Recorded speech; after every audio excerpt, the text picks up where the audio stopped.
যাচ্ছেন জুলাই সনদ কার্যকর করবারও বড় একটা অঙ্গীকার, বড় একটা দাবি হিসাবে এটাকে নিয়ে যারা ইলেক্টেড হবেন, ফলে তাদের উপরে পলিটিক্যাল, ইথিক্যাল, মোরাল বাইন্ডিংস থাকছে আগামী পার্লামেন্টে যে সেটাকে কার্যকরী করবার জন্য। ওই যে আপনি রেফারেন্ডামের যে কথাটা বললেন, তার মানে এটা জনগণ কিন্তু যে দলকে, যাদেরকে পার্লামেন্টে পাঠাচ্ছে, এই বিবেচনা বোধ থেকে যে তারা পার্লামেন্টে যাওয়ার পরে জনপ্রতিনিধিরা এই অঙ্গীকারগুলো জুলাই সনদ তারা কার্যকর করবেন।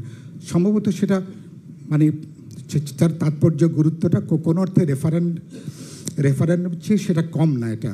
সুতরাং আর পার্লামেন্ট যেহেতু এসব ব্যাপারে সংযোজনের ব্যাপারে মানুষের সভরেইন পাওয়ারের একটা ডেমনস্ট্রেশন হচ্ছে বা ম্যানিফেস্টেশন পার্লামেন্ট, সুতরাং পার্লামেন্ট এটা করবে, এটাই স্বাভাবিক ব্যাপার। এভাবে যদি বিবেচনা করি তাহলে মানে জটিলতাটা আমরা কিন্তু অনেকখানি কাটিয়ে উঠতে পারি। ধন্যবাদ। এক্ষেত্রে আমি একটু অ্যাড করব, কারণ আমি আজকে ইন্টারজেক্ট করছি, আবারও বলি ক্ষমা চেয়ে নিয়ে করছি, কারণ আমাদেরকে এখান থেকে ওপিনিয়নটা বের করে নিয়ে এসে আমাদের বসে আমরা দ্রুততার সঙ্গে এটা শেষ করতে চাই। 1 মাস বৃদ্ধি মানে 1 মাস বৃদ্ধি নয়, আমরা দ্রুততার সঙ্গে শেষ করতে চাই প্রক্রিয়াটা। সেই কারণে আমি বারবার ইন্টারজেক্ট করছি। আমি মাঝে মাঝে কনফিউজড হই, আমাকে একটু হেল্প করবেন প্লিজ। পার্লামেন্টের ইলেকশনে পরে সংসদ নির্বাচিত হবে, তাকে যারা ম্যান্ডেট দিয়ে দেবে তারা অনেক কিছু করতে পারবে, কারণ তারা পপুলার ম্যান্ডেট আছে, তাই তো? এই আর্গুমেন্টের পাশাপাশি এই আর্গুমেন্ট কি মানে করা যায় না যে আপনি যদি পিপলের উপর এইটুকু আস্থা রাখেন তাহলে এই বিষয়েই পিপলের ম্যান্ডেটটা চাইছেন না কেন? কারণ হচ্ছে একটি রাজনৈতিক দলকে আপনি যখন নির্বাচিত করবেন তার কিন্তু আরও 100 রকমের প্রতিশ্রুতি থাকবে, 100 রকম আদর্শ থাকবে, 100 রকম অবস্থান থাকবে, সেগুলি বিবেচনা করে একজন ভোট দেবে। ধরুন, আমি কথার কথা বলছি যে ধরুন পার্টি এ তার ম্যানিফেস্টোতে জুলাই সনদ না দিল, আপনি কি বাধ্য করতে পারবেন? আমরা কি বাধ্য করতে পারবো না। 1 নাম্বার। 2 নাম্বার হচ্ছে সেটা হচ্ছে যে ওই দলকে A B C whatever party, তাকে তো যে ভোট দিচ্ছে সে অনেক কিছু বিবেচনা করে দিচ্ছে, আবার তাকে যে ভোট দিচ্ছে না সে কিন্তু কেবলমাত্র এই পার্টির ম্যানিফেস্টোতে জুলাই সনদ আছে অতএব আমাকে তাকেই ভোট দিতে হবে, এই বিবেচনা কিন্তু থাকবে না, তার কোনো কারণ নাই তার থাকার। বরঞ্চ যদি আপনি রেফারেন্ডামের প্রশ্নটা যখন আমাদের এক্সপার্টরা বলেন বা আপনারাও বলেন, কেউ বলেছেন, তাদের আর্গুমেন্টটা আমরা বুঝতে পারি যে রেফারেন্ডামে এক্সক্লুসিভলি বিষয়টা হচ্ছে এই বিষয়টা আপনার সমর্থন করেন অথবা করেন না, কিন্তু মানে চায়ের মধ্যে পানিও আছে, অতএব পানির বিকল্প হিসেবে চাকে আমরা বিবেচনা করতে পারবো না। ওইখানে 5 রকমের, যদি আপনি কনস্টিটিউয়েন্ট পাওয়ার হিসেবে জনগণের মানে মত চান, তাহলে রেফারেন্ডামে চাইতে অসুবিধাটা কোথায় আমি কিন্তু এটা বুঝি না। মানে আমি একটু কনফিউজ যে একইভাবে বলা হচ্ছে যে আমরা আসেন সবাই মিলে আগামী সংসদ নির্বাচনের জন্য জনগণের কাছে যাই, কিন্তু রেফারেন্ডামের জনগণের কাছে যাইতে আমাদের একটু আপত্তি থাকবে। এই জিনিসটা আমার কাছে খুব স্পষ্ট হয় না আর কি। এই জন্য আমি বললাম, পয়েন্টটা রাখলাম, অনেকে এটা বলার চেষ্টা করছেন। আবারও আমি আপনাদের কাছে ক্ষমা চাচ্ছি, আমরা আজকে কমিশনের পক্ষ থেকে টাইম টু টাইম ইন্টারজেক্ট করব, এটাকে টিট ফর ট্যাট মানে ব্যাক অ্যান্ড ফোর্থ মনে করেন না। আমরা একটা বুঝতে চাচ্ছি, আমাদেরকে এক জায়গায় আসতে হবে, সেই জন্য আপনাদের সাথে আমরা ইন্টারাকশনটাই যাব আজকে।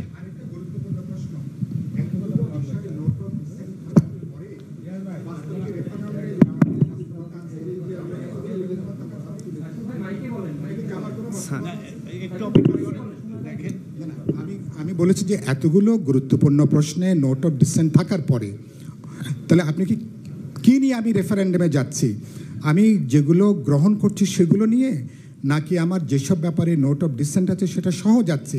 তাহলে মানুষ যে আপনাকে সমর্থন করবে কোন বেসিসে আপনাকে বলবে? তাহলে আপনি যখন জুলাই সনদে যাচ্ছেন তার মানে সেখানে নোট অফ ডিসেন্টের প্রশ্নগুলো সেখানে উল্লেখ থাকছে, তো মানুষ কি তার পক্ষে বলবে নাকি বিপক্ষে বলবে? যে দল নোট অফ ডিসেন্ট দিয়েছেন তারা তো এটার বিপক্ষিতা তারা চাইবেন যে বক্তব্যটা আসার জন্য। এটা তো বিরাট একটা কনফিউশনের একটা জায়গা। আমি অন্য আর্গুমেন্ট বাদ দিচ্ছি, কেবলমাত্র টেকনিক্যালি যদি আর্গুমেন্টটা বুঝতে পেরেছি। জি, ধন্যবাদ জনাব সাইফুল হক। আমি আমন্ত্রণ জানাচ্ছি জনাব আবুল হাসান রুবেল। না, আরো অনেকেই চেয়েছে, এমনকি জনাব রুবেলের আগেও বেশ কয়েকজন চেয়েছেন, কিন্তু তিনি বারবার হাত উঠাচ্ছেন যে কি জরুরি পয়েন্ট, এজন্য আমি আপনার কাছে আসছি। জনাব আবুল হাসান রুবেল। আমি খুব বেশি কথা মানে এমনিতেও বলি না। আর রিয়াজ ভাই যেই প্রশ্নটা আসলে উনি উত্থাপন করছিলেন, আসলে আদালতের কাছে আমরা কি জানতে চাইবো, এই বিশেষ পয়েন্টে বলার কথার জন্যই আসলে আমি চেয়েছি। এটা প্রথমত যে 106-এর অধীনে আসলে আমরা কি জানতে চাইবো। 106-এর অধীনে আমরা যেটা জানতে চাইতে পারি যে আগামী নির্বাচন যে হচ্ছে, সেই নির্বাচনে জুলাই সনদ অনুযায়ী এই সংস্কার করতে যেই সমস্ত রাজনৈতিক দল যারাই নির্বাচিত হন তারা বাধ্য থাকবেন এই মর্মে, এবং আগামী নির্বাচনটা সরকার গঠনের উদ্দেশ্যে, উভয় উদ্দেশ্যেই হতে পারে কি না, এটা কনস্টিটিউশনালি আমাদের কোনো বাধা আছে কিনা সে বিষয়ে আমরা আদালতের কাছে জানতে চাইতে পারি। এ বিষয়ে যদি আদালত আমাদেরকে একটা ইতিবাচক জবাব দেন, সেক্ষেত্রে যেটা সম্ভব যে সরকারের পক্ষ থেকে তখন আগামী নির্বাচনকে এইভাবে আসলে চিত্রিত করা যে আগামী নির্বাচনটা আসলে এই জুলাই সনদ বাস্তবায়ন এবং সরকার গঠন উভয় উদ্দেশ্যে হচ্ছে, এই মর্মে সরকারের পক্ষ থেকে একটা অধ্যাদেশ প্রজ্ঞাপন বা এরকম একটা জারি করা সেক্ষেত্রে সম্ভব। সেইটার ভিত্তিতে তখন আসলে ওই অথরিটির প্রশ্নটা, যে অথরিটির প্রশ্নটা নিয়ে আমরা আলোচনা করছি যে একটা সংসদ এটা এই মৌলিক সংস্কার করতে পারে কিনা, তখন ওই অথরিটির প্রশ্নটা আদালত কর্তৃক আসলে এটা আমাদের সামনে আসলো যে এই অথরিটিটা আগামী সংসদকে দেওয়া হচ্ছে এবং এটা পিপলের ম্যান্ডেটের ভেতর দিয়েও একই সঙ্গে আসছে, ফলে দুইটাই আসলে এটা কাভার করছে। সেই জায়গা থেকে এই জায়গাটাকে এইভাবে নিয়ে গেলে আসলে এটা সম্ভব। আপনার কথাটা যদি বুঝে থেকে আপনি বলছেন যে 106-এ যাওয়ার ছাড়া আর কোনো কিছু প্রয়োজন হবে না, মানে 106-এ আমি বলছি যে এটা শুধুমাত্র সনদ প্রশ্ন, স্পেসিফিক কিছু নয়। হ্যাঁ, আমি বলছি যে এই সনদ এবং আগামী নির্বাচনটাকে এই এখতিয়ার দেওয়া যাতে সে হচ্ছে এই সনদ বাস্তবায়নের মাধ্যমে এই মৌলিক সংস্কারগুলো করতে পারে এবং সরকার গঠন করতে পারে। এই প্রশ্নটা আপনাকে করতে হবে কিনা? হ্যাঁ, আদালতকে আমরা ডিভিশনের কাছে এই প্রশ্নটা, অ্যাপিলেট ডিভিশন আমার জানা মতে, বোঝা মতে, আমি বলতে পারি, এখানে একজন বিচারক উপস্থিত, অন্যরাও শুনছেন, অ্যাপিলেট ডিভিশন তো নিজেরা স্বতঃপ্রণোদিত হয়ে আপনাকে ব্যাখ্যা দেবেন আপনার প্রশ্নের উপর নির্ভর করে। আমার প্রশ্নটা এটা করতে হবে আর কি, মানে আমি আপনি তাহলে ইমপ্লিমেন্টেশনের ক্ষেত্রে আপনি বলছেন যে 106 জিজ্ঞাসা করবে যে ভবিষ্যতে এটা বাস্তবায়ন করা যাবে কিনা। হ্যাঁ, ভবিষ্যতে বাস্তবায়ন করা যাবে কিনা এই প্রশ্ন এই সরকার কেন করছে? যে কোনো নির্বাচিত পার্লামেন্ট যে কোনো কিছু বাস্তবায়ন করতে পারে আপনি তাকে ভোট দেওয়ার পরে, তাহলে কেন এই সরকারকে আদালতের কাছে গিয়ে প্রশ্ন করতে হবে যে এই জিনিসটা আগামীতে বাস্তবায়ন করতে পারবে কিনা? না, এইটা যে কোনো সরকার যে কোনো কিছু করতে পারে না।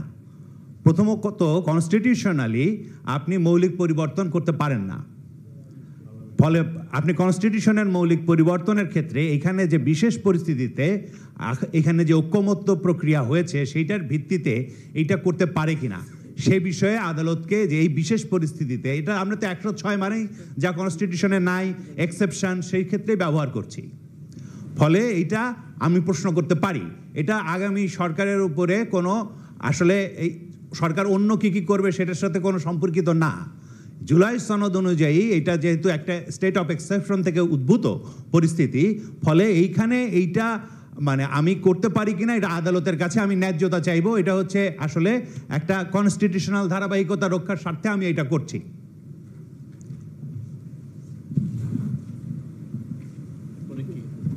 জি ধন্যবাদ। আমি আমন্ত্রণ জানাচ্ছি জনাব মাসুদ রানাকে, বাসদ মার্ক্সবাদী।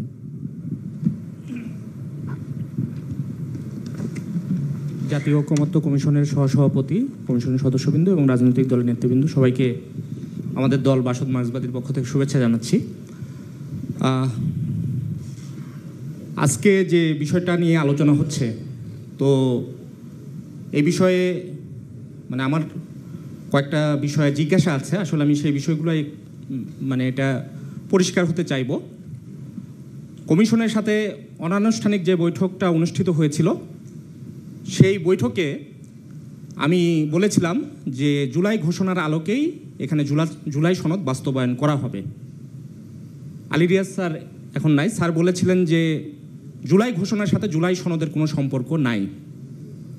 আজকে যে প্রস্তাবনা এখানে আমি আপনাকে একটু ওই যে আসলে যেটা বলা হয়েছিল জুলাই সনদ আমরা এখানে প্রণয়ন করছি, কিন্তু জুলাই ঘোষণার সাথে আমাদের কোনো সম্পর্ক নাই, কারণ ওটা প্রণয়নের ব্যাপারে আমাদের কোনো রকম সম্পৃক্ততা ছিল না।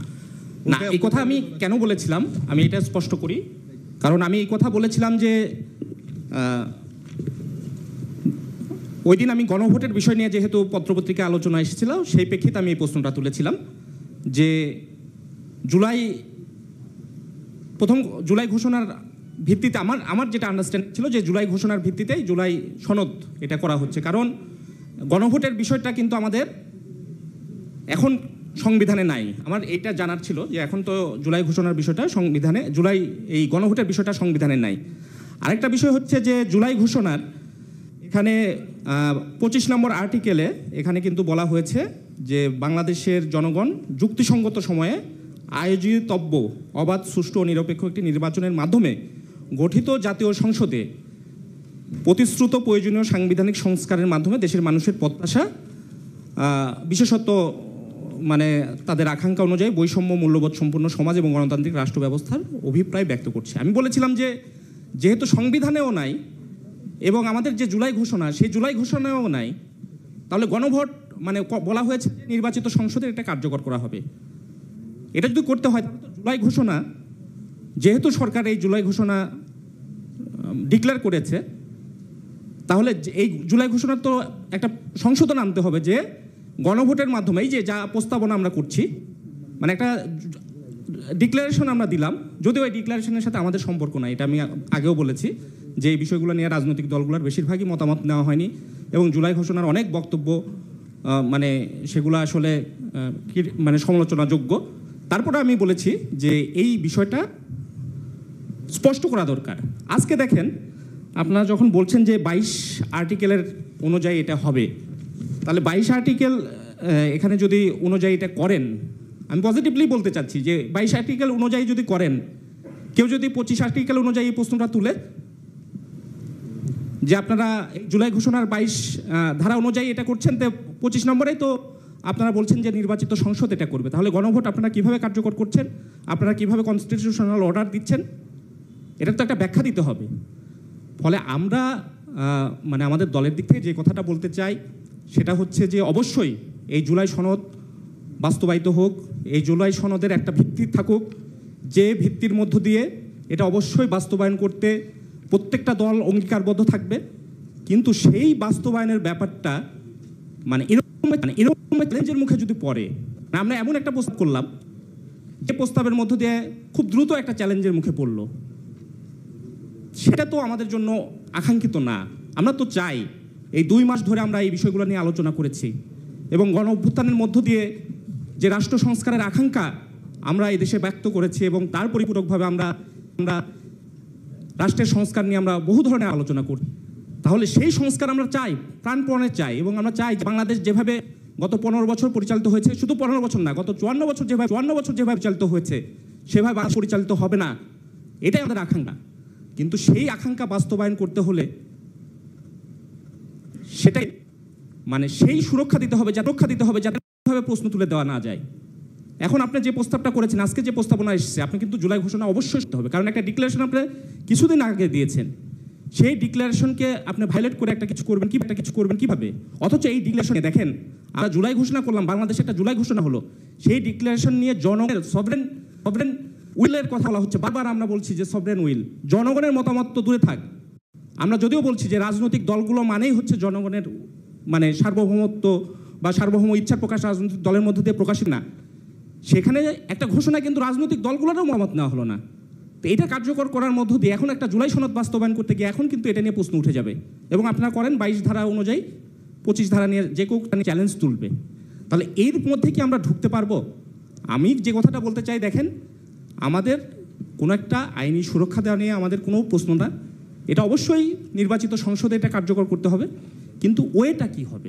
গণভোটের ব্যাপারেও আমাদের ধরেন আমি ধরলাম আপত্তি নাই, কিন্তু ওয়েটা কি হবে, কিভাবে কার্যকর করবেন, সেগুলো আরও স্পেসিফিক আসা দরকার। আচ্ছা, গণভোটটা কি 84টা পয়েন্ট নিয়েই হবে? তাহলে তো যে রাজনৈতিক দলগুলোর নোট অফ ডিসেন্ট আছে, আপনি দেখেন এখানে বিএনপি ধরেন সংখ্যাগরিষ্ঠ দলের প্রতিনিধিত্ব করে, জামাত আছে বা অন্যান্য দল আছে, তাহলে তারা নোট অফ ডিসেন্টের ব্যাপারটা তাদেরও বক্তব্য কি থাকবে? আসলে 84টা পয়েন্ট নিয়ে হবে না, এটা একটা এগ্রিমেন্ট হবে যে জুলাই সনদকে কার্যকর করবে। এটার উপর ভোট হবে না 84টা পয়েন্ট নিয়ে আপনি গণভোট করবেন। 84টা পয়েন্ট নিয়ে আমার মনে হয় না গণভোট করা কার্যকর। সেক্ষেত্রে আপনি একটা এগ্রিমেন্টের জায়গায় শুধুমাত্র সংবিধান সংশোধন সংক্রান্ত বিষয় নিয়েই সিও যেগুলোর ব্যাপারে ইয়ে হবে, মানে 19টা বা 20টা এই পয়েন্ট নিয়েই হবে, সেগুলোর ব্যাপারেই গণভোট হবে না। সেক্ষেত্রে আমি ওটা তাহলে ওইগুলো একটু মানে আপনারা আরেকটু আলোচনা করেন বা পরিষ্কার করেন। আসবে, এটা তো এগুলো আছে, এগুলো আসবে। আরেকটা কথা, আমি এই ধরনের সাংঘর্ষিক অবস্থান তাহলে আমরা কিভাবে স্পষ্ট করব সেই বিষয়গুলোও কিন্তু আসা দরকার। তো আমি আসলে এগুলো জিজ্ঞাসা আমি জানতে চাই আপনাদের কাছ থেকে বা পরিষ্কার হতে চাই। এই বিষয়গুলো কিন্তু আমাদের দিক থেকে আমরা পরিষ্কার হতে পারছি না। আমরা জুলাই সনদ বারবার বলছি, আমরা অঙ্গীকার করতে চাই। আরেকটা কথা আমি এখানে একটু বিষয়টা যেহেতু যুক্ত, এই কথাটা আমি বলতে চাই। দেখেন, বলা হচ্ছে মানে আমাদের অঙ্গীকারনামা বা জুলাই সনদের যেটা সর্বশেষ ভাষ্য দেওয়া হয়েছে, কোনো একটা ভাষ্য কি চেঞ্জ করা যায় না? মানে আপনি ভাষ্য চেঞ্জ করলেন না, কিন্তু কিছুদিনের মধ্যে আবার কিন্তু প্রশ্নের মুখে পড়বে। এর আগে যে অঙ্গীকারনামা দিয়েছিলেন সেগুলো তো ব্যাপক বিরোধিতার মধ্যে পড়েছিল। এবারের অঙ্গীকারনামায় আন্তর্জাতিক সনদের সাথে যদি আপনি তুলনা করেন এই সনদকে, আন্তর্জাতিক কোনো সনদে আপনি দেখাতে পারবেন আদালতে প্রশ্ন তোলা যাবে না এই ধরনের ভাষ্য আছে? আমার জানা মতে আদালতে কোনো ধরনের এরকম নাই। কারণ যেহেতু নোট অফ ডিসেন্ট সহ আপনি অঙ্গীকারনামা করছেন, তাহলে আপনি নোট অফ ডিসেন্টের বিষয়গুলো কি জনাব মাসুদ রানা, আমার মনে হয় কিছু বিষয়, আমি দুঃখিত, ফলে সরি আপনারা শেষ দেখুন, অঙ্গীকারনামাটা একটু ভালো করে যদি আপনি পড়েন, এখানে বলা হয়েছে যারা সিগনেটরি, যারা সাইন করবেন, তারা বলছেন আমরা প্রশ্ন উত্থাপন করব না। কিন্তু আমার নোট অফ ডিসেন্ট তো আছে, যেটা সাইন করছেন সেটা আপনি আবার কোর্টে যাই চ্যালেঞ্জ করবেন। আচ্ছা, এখানে মনির ভাই, আমি এটাই জিজ্ঞাসা করি। আচ্ছা, আমার নোট অফ ডিসেন্ট আছে ধরেন একটা পয়েন্টে, তাহলে এটা যদি আপনি বাস্তবায়ন করেন, এটা নিয়ে আমি প্রশ্ন তুলব না? নোট অফ ডিসেন্ট বাস্তবায়নটা আপনি কোথায় প্রশ্ন করবেন? যেমন আমি তুলব না নোট অফ ডিসেন্ট, আমি বলেছি মৌলিক অধিকারকে শর্তহীন করতে হবে। আপনি ধরেন এখানে মৌলিক অধিকারকে শর্তহীন রাখেন নাই, আপনি মৌলিক অধিকার কার্যকর করছেন না, এটাকে নিয়ে আমি আদালতে যদি চ্যালেঞ্জ করি, না সেটা তো আপনি চ্যালেঞ্জ করবেন কি করবেন না, কিন্তু আপনি আন্তর্জাতিক চুক্তি বা ট্রিটির সঙ্গে কম্পেয়ার করছেন। এখানে তো এটা সবার জন্য বার করা হচ্ছে না, বলা হচ্ছে যারা সাইন করবে। আমি তো সাইন করতে চাই, হ্যাঁ, কিন্তু আমার নোট অফ ডিসেন্ট আছে তো। হ্যাঁ, তো সেটা নিয়ে আপনি কথা বলেন যে যেটা নোট অফ ডিসেন্ট আছে এটা রেখে আমি সাইন করব কি করব না। না, কিন্তু এই অঙ্গীকারনামাটা একেবারে আনপ্রেসিডেন্টেড, এটা আপনি না আমি বলছি যে এই নোট অফ ডিসেন্টকে আপনি কাউন্ট করবেন কিভাবে? এই ভাষার যদি একটা সেটা আলোচনা পরিবর্তনের আমি ওই কথাটা বলছি। ফলে একটু এই জায়গাটা রাখেন, যদি নেওয়া যায় কোনো একটা শব্দ, কোনো একটা ভাষ্য চেঞ্জ, সেটা নেওয়া দরকার। এতটুকুই, সবাইকে ধন্যবাদ। জি ধন্যবাদ। আমি আমন্ত্রণ জানাচ্ছি জনাব হাবিবুর রহমান রিজু, গণ অধিকার পরিষদের আছেন আপনি? জি, জনাব হাবিবুর রহমান রিজু।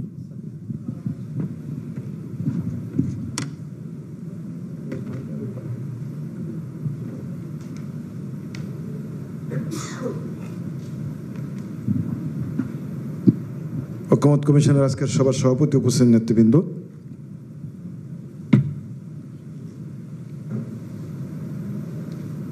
আমার কাছে মনে হয়েছে যে সমস্যাটা পদ্ধতির না, সমস্যাটা হলো তো মনস্তাত্ত্বিক।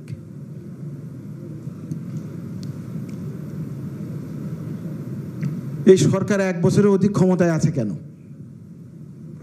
কেন বসায় রাখা হয়েছে? সরকার সংস্কার করবে বলেই এই সরকার 1 বছরের অধিককাল ক্ষমতায় আছে। এখন আমরা যেভাবে উকিল এবং পুলিশের কাজ হচ্ছে ধারা খোঁজা, আমরা যেভাবে সংবিধান করছি, তাহলে আমরা প্রশ্ন উত্থাপন করছি যে আসলে এই সরকারের রাষ্ট্র সংস্কার করার কোনো ক্ষমতা আছে কিনা। আমরা এইভাবে নিশ্চয়ই কেউ প্রশ্ন করব না, এই সরকারের সংস্কার করার কোনো ক্ষমতা নেই। এই সরকারের সংস্কার করার, সংবিধান সংস্কার করার, রাষ্ট্র সংস্কার করার সম্পূর্ণ ক্ষমতা এই গণ অভ্যুত্থান দিয়েছে। এই সরকারের ক্ষমতা নিয়ে প্রশ্ন তোলা মানে এই গণ অভ্যুত্থানকে অস্বীকার করা। বিপ্লব কি গণ অভ্যুত্থান, এই বিতর্কের মধ্যে যেতে চাই না। আপনি সংবিধানই যদি মানেন, সংবিধান সংস্কার আপনি করতে পারবেন না, এটা সংবিধানেই আছে। কাজেই আমরা যে বিশেষজ্ঞ প্যানেলের যে মতামত, পরিষ্কারভাবে আমাদের গণ অধিকার পরিষদের পক্ষ থেকে বলতে চাই যে বিশেষ সাংবিধানিক অর্ডারের দেওয়ার ক্ষমতা এই সরকারের আছে। আর এটা নিয়ে যদি কেউ প্রশ্ন তুলতে চান তাহলে তো এই সরকারকে আবার গণভোট করতে হয়। এই সরকার সংস্কার করতে পারবে কি পারবে না, হ্যাঁ নাম করে তখন ভোট করার প্রশ্ন আসে। সেই পার্লামেন্টের কথাই যদি বলেন, আসলে আমরা পুরনো প্রথা পদ্ধতি থেকে বের হতে পারছি না, আমাদের বিশ্বাসটাকে আমরা পরিবর্তন করতে পারছি না। আমরা পুরনো পদ্ধতি থেকে বেরোবো বলেই, নতুন বিশ্বাস স্থাপন করব বলেই আমরা 24-এর রক্তাক্ত গণ অভ্যুত্থানের মাধ্যমে সাংবিধানিক ধারাবাহিকতার একটা সরকারকে উৎখাত করছি। এটা হলো বাস্তবতা। এখানে আসলে বেশি কথার কিছু নেই। তা আমি সবার দৃষ্টি আকর্ষণ করে বলতে চাই, আসলে আমরা সরকার রাজনৈতিক দলগুলোর সাথে পরামর্শ করেই করতে চেয়েছে, কিন্তু এই সরকারের যদি আরও মাথায় জোর থাকতো, এই সরকার তো এটা শুনতো না, তার পদ্ধতিতে সে যাইতো। আমরা এই সরকারকে সংস্কার করার জন্য সহযোগিতা করতে চাই, এবং আমার পার্টি গণ অধিকার পরিষদ যে কোনো ধরনের সহযোগিতা করার জন্য প্রস্তুত আছে। সবাইকে সালাম। ধন্যবাদ জনাব হাবিবুর রহমান রিজু। আমি আমন্ত্রণ জানাচ্ছি জনাব মমিনুল আমিন, এনডিএম।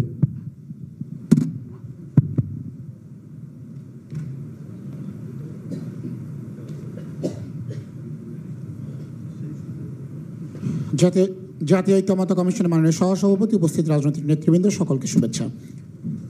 আমরা প্রথমে দিনের শুরুতে আলোচনায় একটা এক্সপার্ট ওপিনিয়ন পেয়েছিলাম। এক্সপার্ট ওপিনিয়নের নিয়েই জিনিসটা আলোচনা হচ্ছিল যে জুলাই চার্টারের আর্টিকেল 22 নিয়ে এখানে একটা অথরিটির কথা বলা হচ্ছে। অথরিটি নিয়ে অলরেডি হাসনাত কাইম ভাই অন্যরা কথা বলেছেন, আমি সেই দিকে যাব না।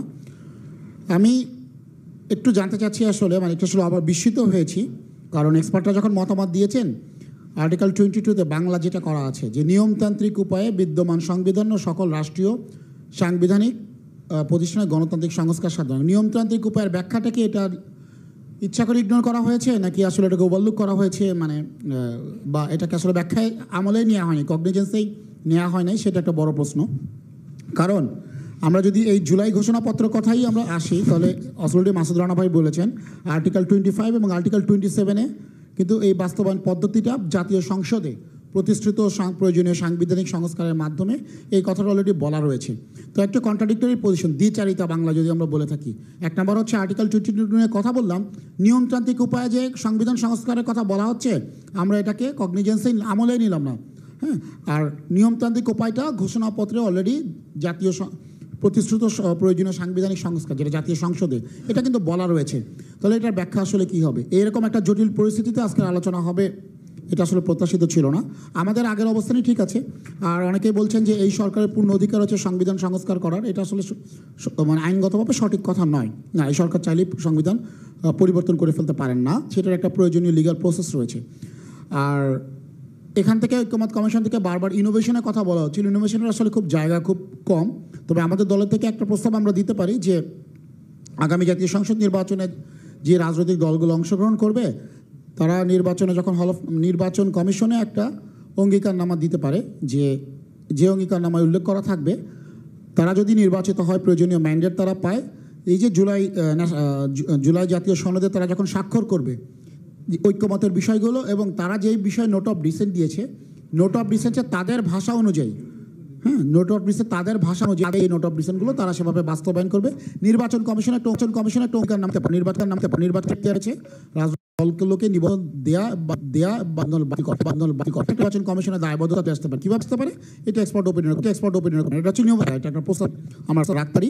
তবে যেহেতু জুলাই ঘোষণাপত্রকেই আজকে হিসাবে আনঅফিসিয়ালি ধরেই আলোচনা শুরু করেছিলাম, সেখানে বলতে চাই আর্টিকেল 22 আবারও নিয়মতান্ত্রিক উপায় এবং নিয়মতান্ত্রিক উপায়টাই হলো আগামী জাতীয় সংসদ। এইটা বলেই আমি বক্তব্য শেষ করছি। ধন্যবাদ জনাব মমিনুল আমিন। মাননীয় সভাপতি, আমি আপনার অনুমতি নিয়ে একটা বিষয় আপনার নোটিশে আনতে চাই যে আমরা তো আজকে 5টার মধ্যে আলোচনাটা শেষ করব, এর মধ্যখানে আবার আমাদের মধ্যাহ্ন বিরতি থাকবে। 5টার পরে এখানে একটা পূর্ব নির্ধারিত কর্মসূচি আছে, সুতরাং আমরা 5টার পর আর কন্টিনিউ করতে পারবো না। এবং আমরা মাননীয় সভাপতি শুরুতেই বলেছেন যে আমাদেরকে গত 2 দিন যেহেতু সময় দেওয়া হয়েছিল যে একটু আলাপ আলোচনা করে একটা কাছাকাছি আসা যায় কিনা বা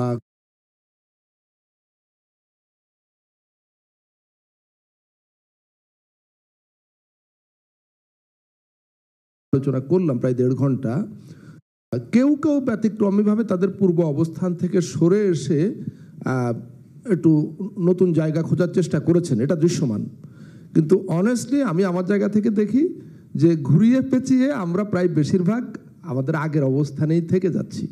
তো সেখান থেকে আমরা এই আলোচনা ধরেন 5টা কিংবা আরও 5 দিন কিংবা 15 দিন আলোচনা করে কোনো ফায়দা হবে কিনা আমি জানি না। জাস্ট আপনার নোটিসে এই জিনিসটা রেখে আমি পরবর্তী বক্তার কাছে যাচ্ছি এবং একই সঙ্গে স্মরণ করিয়ে দিচ্ছি যে আমাদেরকে 5টার মধ্যে এটা শেষ করতে হবে আজকের জন্য। জনাব মুজিবুর রহমান ভূঁইয়া মঞ্জু, জনাব সানি আব্দুল হক আপনার দল থেকে আগে নাম পাঠিয়েছেন, তিনি বলবেন না আপনি বলবেন? জনাব সানি আব্দুল হক, এবি পার্টি, এবং পরে যদি আমরা দেখি সময় পাই আপনার কথা আমরা শোনার চেষ্টা করব। ধন্যবাদ।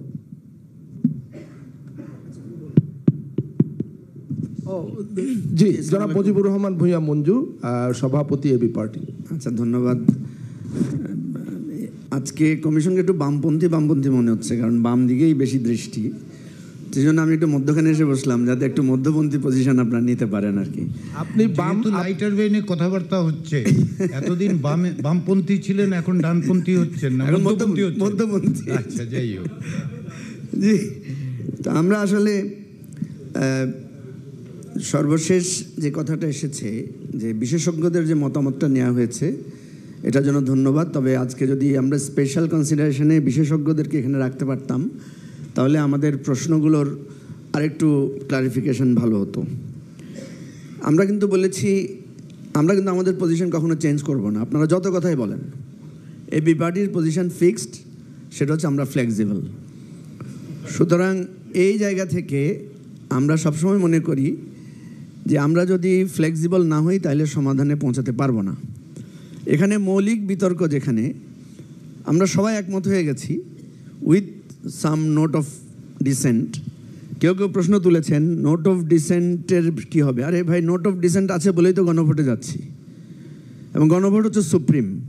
সে যদি ওই নোট অফ ডিসেন্টকে কাউন্ট করে সম্মতি না দেয় জনগণ, তাহলে সেটা বাস্তবায়ন হবে না। আর যদি জনগণ সম্মতি দেয়, তাহলে যারা নোট অফ ডিসেন্ট দিয়েছেন তারা জনগণের প্রতি সম্মান দেখিয়ে তাদের নোট অফ ডিসেন্টটা সেখানে মৌন হয়ে যাবে বা সেটা গৌণ হয়ে যাবে, এটাই তো কথা। তো সুতরাং এই ক্লারিফিকেশনটা আমি মনে করি যে প্রয়োজন নেই। নোট অফ ডিসেন্ট আছে, এটা যারা নোট অফ ডিসেন্ট দিয়েছেন তাদের এখতিয়ার, তারা সেখান থেকে সরবেন কি সরবেন না।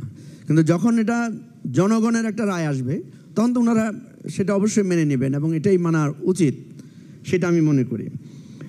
তো নিশ্চয়ই গণভোট যখন আমরা যদি আয়োজন করি, তাহলে সেখানে এই ধরনের আমাদের যে যুক্তিতর্কগুলো হচ্ছে সেগুলো সেখানে অবশ্যই মানুষ কনসিডারেশনে নেবেন। এখন যেই বিতর্কটা আসছে যে পার্লামেন্ট সুপ্রিম নাকি রেফারেন্ডাম সুপ্রিম, এটা সমাধান কে করবে? এটা সমাধানের জন্য তো একটা রেফারেন্ডাম লাগবে, কারণ জনগণই তো সর্বক্ষম। আমাদের সংবিধান বলছে উই দ্য পিপল, এখানে কিন্তু বলছে না যে উই দ্য পার্লামেন্ট বা উই দ্য কোনো পার্টি, এখানে বলছে উই দ্য পিপল। তার মানে হচ্ছে জনগণই এখানে সার্বভৌম। অর্থাৎ যেখানে আমরা একমত হতে পারবো না, বাধ্য হয়ে সেখানে আমরা জনগণের কাছে যাব। এখানে তো সত্য যে আমরা একমত হতে পারি নাই, আমরা অনেকভাবে সাংবিধানিক পথ খুঁজতেছি, আমরা বিভিন্নভাবে প্রস্তাব দিয়েছি। এখন প্রস্তাব, যেমন আজকে যে প্রস্তাবটা এসেছে, এটার ব্যাপারে আমরা একমত না, কিন্তু আমরা মনে করি যে সবাই যদি দ্বিমত থাকি তাহলে আমরা একমত হব কোথায়? সেজন্য আমরা আমাদের মতামতকে স্যাক্রিফাইস করতে রাজি আছি যদি সবাই এটাকে আমরা একটা কনসিডারেশনে নেই, সবাই যদি একটা জায়গায় আসতে পারি। তাহলে আমরা কিন্তু একটা জায়গায় এসে গেছি যে জুলাই সনদ আমাদের দরকার, এবং জুলাই সনদে সজ্ঞানে কিছু ফান্ডামেন্টাল চেঞ্জের কথা বলা হয়েছে, যেটা জাস্টিস সাহেব বলেছেন যে আমাদের পার্লামেন্টের এই অথরিটি নাই যে কনস্টিটিউশনাল কিছু ফান্ডামেন্টাল জায়গা চেঞ্জ করার, এবং সেটাকে আমরা তখনই বৈধ করতে পারি, সেটা হচ্ছে রেফারেন্ডামের মাধ্যমে। হ্যাঁ, এখন এখানে আমাদের এলডিপির রেদওয়ান ভাই যে কথাটা বলেছেন যে 106কে রেফার করা যায় কিনা, তো আমি একটা সলিউশন প্রস্তাব দিতে পারি। সেটা হচ্ছে 106-এর কাছে আমরা এই কাগজটা পাঠাতে পারি, 106কে এটা বলতে পারি, বা সুপ্রিম কোর্টের অ্যাপিলেট ডিভিশনকে, যে আমরা ওই মতামতটা পেয়েছি, এই মতামতটার ভিত্তিতে আপনারা আমাদেরকে, বা এই সুপারিশটা পেয়েছি, এই সুপারিশটার ব্যাপারে আপনারা মতামত দেন। তাহলে তাদের কনস্টিটিউশনাল হয়ে গেল। অর্থাৎ আমরা খুঁজতেছি কনস্টিটিউশনাল পথ, আমরা একমত হয়ে গেছি। বাস্তবায়নের পদ্ধতিটা কোন পথটা বৈধ হবে সেটা নিয়ে আমরা পথ খুঁজতেছি। সেটার জন্য আমরা government order, constitutional order, then referendum, before or same time, এই ধরনের কথাগুলো বলছি। আরও মোর সিকিউর করার জন্য যদি আপনার অ্যাপিলেট ডিভিশনের মতামত আমরা সেটা নিব। কারণ আমরা এখানে যে যত কথাই বলি, কনস্টিটিউশনালের যে কোনো আর্টিকেলের ব্যাখ্যা আমরা যেই দিই, এটা কিন্তু আমাদের এক একটা পয়েন্ট অফ ভিউ থেকেই দিব। ফাইনালি এটা ডিসাইড করবে সংবিধানের প্রত্যেকটা অনুচ্ছেদের ব্যাখ্যা ডিসাইড করবে কিন্তু আপনার সুপ্রিম কোর্ট, অ্যাপিলেট ডিভিশন বা সুপ্রিম কোর্ট হচ্ছে মূল অথরিটি কনস্টিটিউশনের ব্যাখ্যা দেওয়ার। এবং সব কিছুর ঊর্ধ্বে হচ্ছে পাবলিক, এবং যেটাকে আমরা বলি যে গণভোটের মাধ্যমে। সুতরাং আমি অনুরোধ করব যে যদি এটাতে আমরা কনভিন্স না হই, তাহলে 106 থেকে একটা এটার ভিত্তিতে আমরা একটা মতামত চাইতে পারি কিনা। যদি চাই তাহলে আমি মনে করি যে সাংবিধানিক যেই বিতর্কগুলো উঠছে, সাংবিধানিক যেই প্রশ্নগুলো তৈরি হচ্ছে, সেটা আরও কিছুটা দূর হবে। আর আমি মনির হায়দার ভাইয়ের লাস্ট কথাটাকেই যুক্ত করতে চাই যে ঘুরাই ফিরাই যদি আমরা একই জায়গায় থাকি, আমি অনুরোধ করব সবাই আমাদের মতো একটা পার্মানেন্ট পজিশনে আসেন। সেটা হচ্ছে যে আমরা সবাই একটু ফ্লেক্সিবল থাকি। সবাইকে ধন্যবাদ। আসসালামু আলাইকুম। জি ধন্যবাদ। আমি আসব পর্যায়ক্রমে, আপনাদের নাম আছে আমার কাছে। তা আমি এখন আমন্ত্রণ জানাচ্ছি জনাব সৈয়দ এহসানুল হুদা, 12 দলীয় জোট। ধন্যবাদ। আসসালামু আলাইকুম। আজকে সম্পূর্ণ একটি নতুন প্রস্তাব আসলো এক্সপার্ট প্যানেল থেকে। দুদিন আগেও আমরা যখন এসেছিলাম, এক্সপার্ট প্যানেলের প্রস্তাবনার সাথে একেবারেই মিল নেই। এইখানে যে জিনিসটি বলা হয়েছে, হুদা ভাই একটু ইন্টারাপ্ট করবো, রেকর্ড হচ্ছে তো ইন্টারাপ্ট করবো। মিল নেই তা নয়, ওখানে আপনি দেখুন আগের দিনে এক্সপার্ট প্যানেল রেফারেন্ডাম এবং কনস্টিটিউশনাল অর্ডারের কথা বলেছিল, তারা এখন কমপ্লিটলি আর্টিকুলেট করে জিনিসটা একটা ডকুমেন্ট হিসেবে দিয়েছে। কারণ আপনার এই কথাটা শুনে কেউ কেউ ওই টেলিভিশনে ভাবতে পারে যে অকস্মাৎ একটা কিছু দেওয়া হয়েছে, অকস্মাৎ কিছু দেওয়া হয়নি। এটা consistent with the previous suggestions made by the expert committee. পরশু দিনের সাথে কি মিল আছে? আমি আপনাকে পড়ে শোনাই বাংলায়, তাহলে আসেন আমি একটু পড়ে শোনাই। আপনি দেখুন ওইখানে লেখা আছে যে বিশেষজ্ঞ প্যানেল একাধিক বৈঠকে বিভিন্ন ধরনের বিকল্প বিবেচনা করে প্রাথমিক পর্যায়ে 5 পদ্ধতিতে বাস্তবায়নের জন্য সুপারিশ করে। এগুলো হচ্ছে অধ্যাদেশ, নির্বাহী আদেশ, গণভোট, বিশেষ সাংবিধানিক আদেশ এবং 106 অনুচ্ছেদের মাধ্যমে সুপ্রিম কোর্টের মতামত চাওয়া। পরবর্তীতে আরও বিস্তারিত আলোচনার পরিপ্রেক্ষিতে জুলাই জাতীয় সনদ 2025-এর অন্তর্ভুক্ত হওয়া বিষয়সমূহকে উইদিন প্যারেন্থেসিস, যার মধ্যে ভিন্নমত নোট অফ ডিসেন্ট আছে, সেগুলো 4 ভাবে বাস্তবায়নের জন্য পরামর্শ দিয়েছেন। এগুলো হচ্ছে অধ্যাদেশ, নির্বাহী আদেশ, গণভোট, বিশেষ সাংবিধানিক আদেশ। আজকে এক্সপার্ট প্যানেলের পক্ষ থেকে যেখানে দেয়া হয়েছে, এই বিশেষ সাংবিধানিক আদেশ শব্দটাকে স্পেশাল কনস্টিটিউশনাল অর্ডার এই অনুবাদ না করে বলা হয়েছে কনস্টিটিউশন অর্ডার।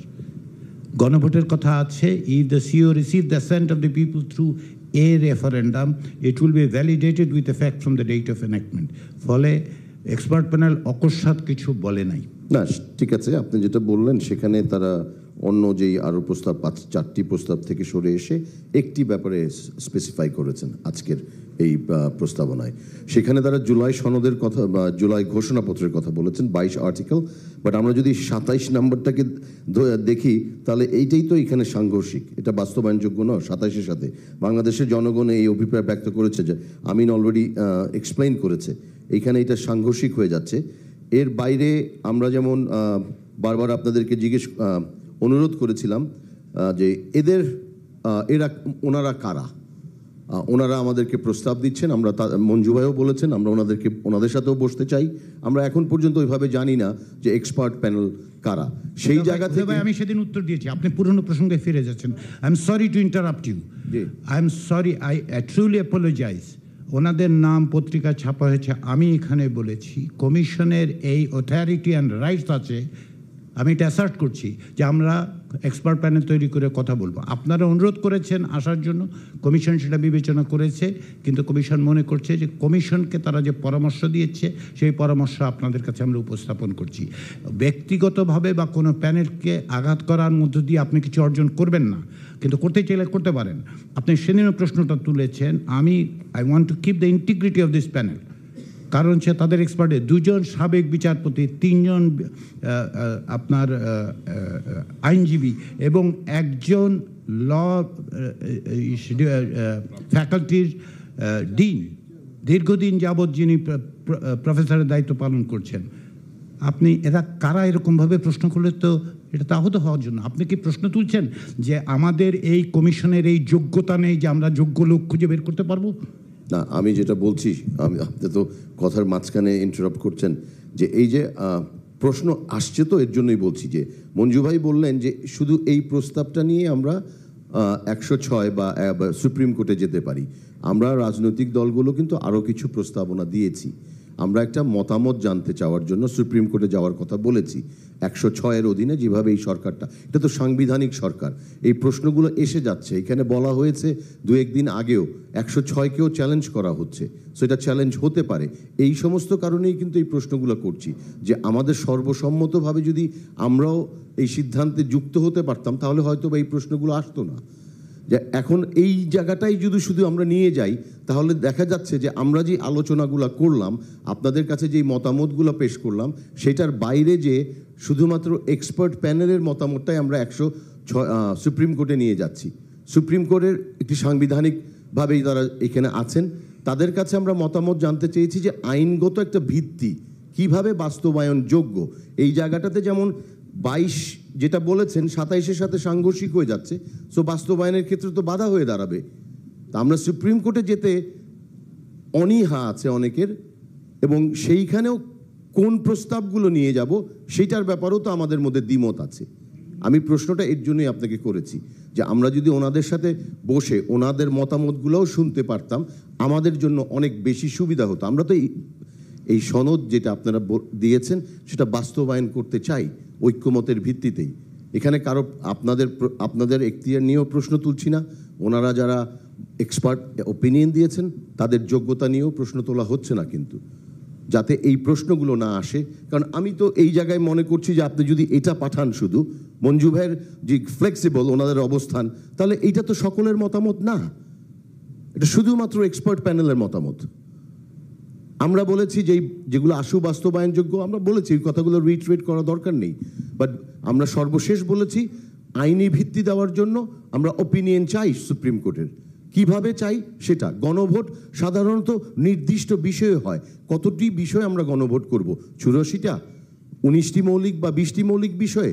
সেখানে নোট অফ ডিসেন্টটা কিভাবে আসবে সেটা অনেক জটিল হয়ে যাবে বাংলাদেশের জনগণের জন্য। সেই বাস্তবতাটাও কিন্তু অনুধাবন করতে হবে যে এত কিছু বুঝে ওনারা ওই গণভোটটায় অংশগ্রহণ করবেন কিনা। সেই জিনিসগুলো যদি আমরা সবাই মিলে একটা জায়গায় আসতে পারি। মনির ভাই বললেন যে আসলে তো আমি দেখছি যে এখানে ঐক্যমতে আসার জায়গা খুব ক্ষীণ, এখানে আমরা আলোচনা করব, সবাই সবার জায়গাতেই আমরা এক হয়ে আছি। একটা সুপ্রিম কোর্ট যদি আমাদেরকে একটা ডিরেকশন দিত যেটা মেনে সরকারটা। আমি আপনাকে ইন্টারাপ্ট করছি না, আমার কাছে মনে হচ্ছে একটা আন্ডারস্ট্যান্ডিং এ ভুল হচ্ছে।